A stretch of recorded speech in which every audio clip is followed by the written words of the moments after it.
வணக்கம் நண்பர்களே. இன்றைய பதிவுல நம்ம பார்க்க போற நட்சத்திரம் கிருத்திகை நட்சத்திரம்.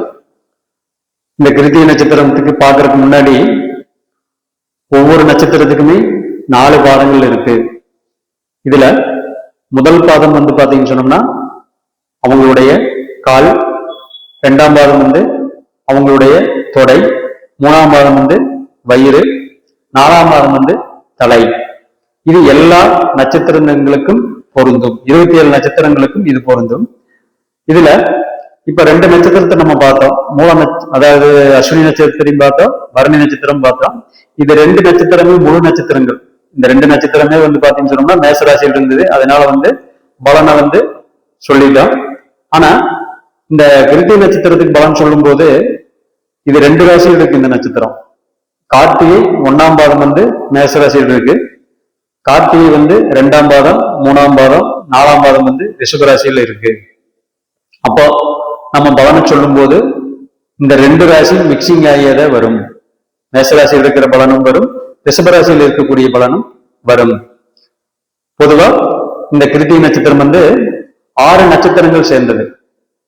6 நட்சத்திரங்கள் சொன்னா இப்போ இந்த நட்சத்திரத்துல பிறந்தவர் முருகன்.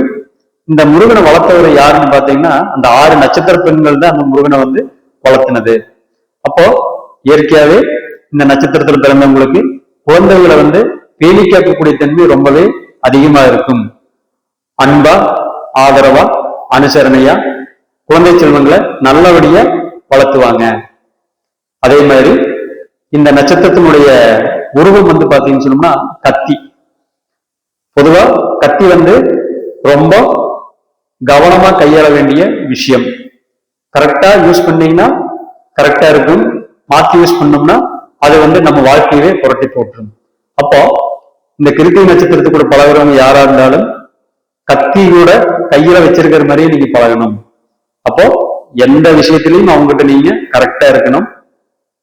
அதே மாதிரி அவங்கள மிஸ்யூஸ் பண்ணீங்கன்னா அவங்கனால அதை தாங்கிக்க முடியாது. ரொம்ப வெகுண்டு இழந்துருவாங்க. அப்புறம் கத்தி நம்மளுக்கே திரும்பி பாயிற மாதிரி பாஞ்சிரு. அப்ப இவங்ககிட்ட எப்பவுமே எல்லா விஷயத்திலையும் நீங்க கவனமா தான் பழகணும். கத்தி என்னைக்குமே கத்தி வச்சு நல்லதும் பண்ணலாம், கத்தியை வச்சு கெடுதலும் பண்ணலாம். அப்போ இந்த கிருத்திகை நட்சத்திர கூட நீங்க எப்படி பழகுறீங்களோ அதுக்கு தகுந்த மாதிரி உங்களுக்கு நல்ல பலனும் நடக்கலாம், கெடுபலனும் நடக்கலாம்.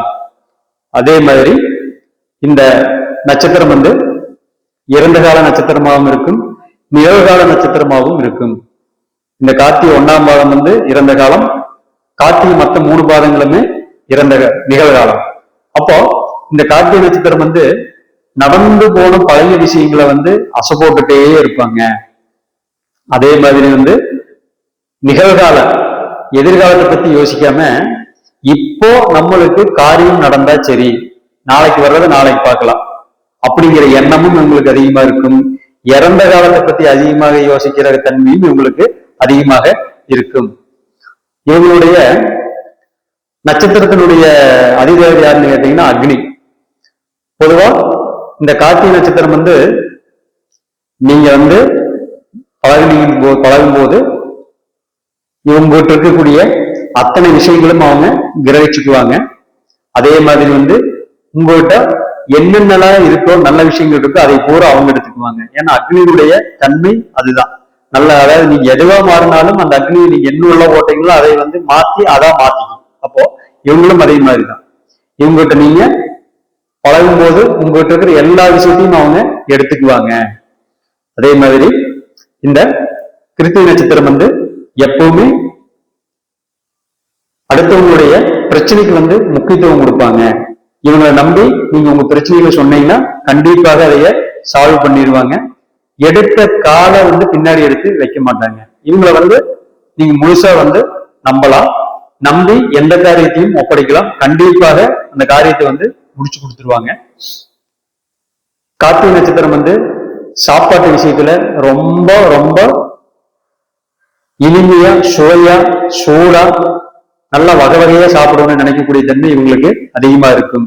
என்ன காரணம்னு கேட்டீங்கன்னா இந்த 2ஆம் பாதம், 3ஆம் பாதம், 4ஆம் பாதம் இந்த 3 பாதமே பாத்தீங்கன்னா ரிஷபராசியில் இருக்கும். பொதுவா இந்த ரிஷபராசி அப்படிங்கிறது காலபுருஷனுக்கு ரெண்டாவது ராசி. இந்த ரெண்டாவது ராசி அப்படிங்கிறது வந்து வாயை குறிக்கும். அப்போ இவங்க பொதுவாகவே சாப்பிட விஷயத்துல ரொம்ப நல்லா சாப்பிடக்கூடிய தன்மையில இருப்பாங்க. வகை வகையா ருசியா சூடா சாப்பிடக்கூடிய தன்மை இவங்களுக்கு அதிகமா இருக்கும். பால் பொருட்களை வந்து ரொம்ப விரும்பி சாப்பிடுவாங்க. என்ன காரணம்னா, இப்ப சூரியன் வந்து நம்ம அஸ்வினி நட்சத்திரத்துல உச்சமாகன்னு பார்த்தா, அதாவது மேசராசியில் உச்சமாகன்னு பார்த்தா, அப்ப அந்த சூரியனுக்கு உண்டான தன்மைகள் அந்த இதுக்கு அதிகமா இருக்கும்னு பார்த்தோம், அஸ்வினி நட்சத்திரக்காரருக்கு அதிகமா இருக்கும்னு பார்த்தோம். அதே மாதிரி இந்த ரிஷபராசியில வந்து பாத்தீங்கன்னா சந்திரன் உச்சம். சந்திரன் எப்பவுமே வந்து பாத்தீங்கன்னு சொன்னோம்னா பால் பொருட்களுக்கு அதிபதி. தயிர், பால், வெண்ணெய், நெய் இது எல்லாமே வந்து பாத்தீங்கன்னா சந்திரனுடைய ஆதிக்கத்துக்கு வரும். அப்போ இந்த கிருத்திகை நட்சத்திரத்துல பிறந்தவங்க பால் பொருட்களை அதிகமா விரும்பி சாப்பிடுவாங்க. காபி வந்து அதிகமா குடிப்பாங்க, அல்லது டீ அதிகமா குடிப்பாங்க. தயிர் மேல ரொம்ப ஆர்வம் அதிகமா இருக்கும், மோர் மேல அதிகமா ரொம்ப ஆர்வம் இருக்கும். நெய் ஊற்றி அதிகமா சாப்பிடுவாங்க, வெண்ணெய் அதிகமா சாப்பிடுவாங்க. இது வந்து அவங்களுடைய சாப்பிடக்கூடிய பழக்கமா இருக்கும். அதே மாதிரி இவங்க இதுல பொதுவாக 1ஆம் பாகத்துல பிறந்தவங்களுக்கு உண்டான பலன் பார்ப்போம். 1ஆம் பாகத்துல பிறந்தவங்க வந்து நல்ல குழந்தை செல்வங்கள் கிடைக்கும். என்ன காரணம்னா, இந்த கிருத்திகை 1ஆம் பாதம் அப்படிங்கிறது வந்து மேசராசியுமே தனுசு நவாம்சத்திலையும் இருக்கும். அப்போ குழந்தைகள் வந்து ஒழுக்கமான குழந்தைகளா கிடைப்பாங்க. பூர்வீகத்தை வந்து பேர கெடுக்காத குழந்தைகளா கிடைப்பாங்க. ஒழுக்கம், அதே மாதிரி வந்து பெரியவங்களுக்கு வந்து நல்ல பெயர் வாங்கி கொடுக்கிற குழந்தைகளா கிடைப்பாங்க. குழந்தைகள் நினைச்சு இவங்க வந்து பெருமைப்பட்டுக்கலாம். அதே மாதிரி இவங்களுக்கு அட்வைஸ் பண்ணுனா சுத்தமா பிடிக்காது. ஏன்னா எந்த இடத்துக்கு போனாலும் அவங்க தன்னை வந்து முன்னிலைப்படுத்தி தான் நிற்பாங்க. அடுத்தவங்க முன்னாடி நின்னா அந்த இடத்துல அவங்க நிக்க மாட்டாங்க. இவங்களை நம்பி நீங்க எந்த பிரச்சனையை வேணாலும் சொன்னாலும் அதை வந்து சால்வ் பண்ணக்கூடிய தன்மை இவங்களுக்கு பொதுவாகவே அதிகமாக இருக்கும். கிருத்திகை 2ஆம் பாதம். இந்த கிருத்திகை 2ஆம் பாதம் வந்து ரிஷபராசியிலுமே மகர நவாம்சத்திலையும் விலகும். அப்போ இந்த கிருத்திகை 2ஆம் பாதத்துல பிறந்தவங்க வந்து பாத்தீங்கன்னா எப்பவுமே குழந்தைகள் வந்து இவங்க சொல்றபடி கேட்கிற மாதிரி குழந்தைகள கிடைக்காது. அதே மாதிரி வந்து மத நம்பிக்கைகள்ல அதிகமா ஈடுபாடு காட்ட மாட்டாங்க.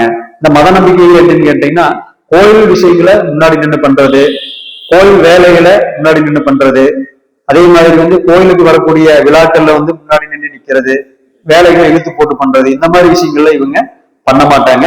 அதுல ஈடுபாடு காட்டவும் மாட்டாங்க. இவங்களுக்கு பிறக்கக்கூடிய குழந்தைகள்னால கருத்து வேறுபாடு கண்டிப்பா வரும். ஏன்னா இவங்களுக்கும் குழந்தைகளுக்கும் கண்டிப்பா கருத்து வேறுபாடு வரும். ஏன்னா சூரியன் வந்து காலபுருஷனுக்கு 5வது வீடு, அவர் இருக்கிறது வந்து சனியினுடைய வீடு. சூரியனுக்கும் சனிக்கும் பகையா இருக்கிறதுனால இந்த 2ஆம் பாதத்துல பிறந்தவங்களுக்கும் குழந்தைகளுக்கும் கண்டிப்பாக கருத்து வேறுபாடு வரும். அடுத்தது கிருத்திகை 3ஆம் பாதம். இந்த கிருத்திகை 3ஆம் பாதம் வந்து ரிஷபராசியிலையுமே கும்ப நவாசத்திலையும் விலகும். பொதுவா இந்த கிருத்திகை நட்சத்திரம் வந்து புருஷார்த்தம் என்னன்னு கேட்டீங்கன்னா காமம். காமம்னு சொன்னோம்னா நம்மளுக்கு பேராசை. அப்ப பொதுவாகவே இந்த கிருத்திகை நட்சத்திரம் 3ஆம் பாதத்துல பிறந்தவங்களுக்கு ஆசைகள் ரொம்பவே அதிகமாக இருக்கும். ஆணாக இருந்தால் பெண்கள் கிட்ட கவனமா பார்த்து பழகணும், பெண்களா இருந்தா ஆண்கள் கிட்ட கவனமா பார்த்து பழகணும். என்ன காரணம்னு கேட்டீங்கன்னா, அது கும்ப நவாம்சம் அப்படிங்கிறது வந்து காலபுருஷனுக்கு 11வது வீடு. தேவையில்லாத அவப்பெயர்களை உண்டாக்கிவிடும். அப்போ எப்பவுமே கவனமா பாலினர்கள் கூட பழகும் போது கவனமா பழகிக்குங்க. அதே மாதிரி வந்து பேராசைகள் வந்து எப்பவே அதிகமா இருக்கும். இவங்களுக்கு வந்து உறவுகள் எப்பவுமே இவங்களுக்கு பகையாட்டே இருக்கும். எந்த உறவுகள் கிட்டும் இவங்கனால நீடிச்சு பழக முடியாது. அப்படியே பழகினாலும் அந்த உறவு வந்து நீடிக்காம போகும். அடுத்தது கிருத்திகை நட்சத்திரம் 4ஆம் பாதம். இந்த கிருத்திகை நட்சத்திரம் 4ஆம் பாதம் வந்து ரிஷபராசியிலுமே மீனம் நவாம்சத்திலையும் விலகும். பொதுவா இந்த மீன நவாம்சத்துல விலகிறதுனால இந்த 4ஆம் பாதம் வந்து பூர்வீக இடத்தை விட்டு மாறி போய் இருப்பாங்க. அதே மாதிரி வந்து மத நம்பிக்கையில வந்து அதிகமா ஈடுபாடு காட்டுவாங்க. இவங்க வந்து அடிக்கடி கோயிலுக்கு வந்து பாத்தீங்கன்னு சொன்னா வேண்டுதல் வைப்பாங்க. கோயிலுக்கு வந்து பாத்தீங்கன்னு சொன்னா கால்நடையாவே பயணம் போவாங்க. அதே மாதிரி இவங்களுக்கு குழந்தைகளும் வந்து பாத்தீங்கன்னு சொன்னோம்னா அதே மாதிரி ஒழுக்கமுள்ள குழந்தைகளா கிடைக்கும். நல்ல டிசிப்ளினோட வளர்த்துவாங்க. எல்லாத்தையும் அனுசரிச்சு போகக்கூடிய தன்மை இருக்கும். அதே மாதிரி அனைவர்கிட்டும் விட்டு கொடுத்து போகக்கூடிய தன்மை அதிகமாக இருக்கும். உறவுகள்னால இவங்களுக்கு விரயங்களாகும். பூர்வீக இடத்தை விட்டு மாறி இருப்பாங்க. இதுதான் கிருத்திகை நட்சத்திரத்துக்கு உண்டான பலன்கள். நன்றி, வணக்கம்.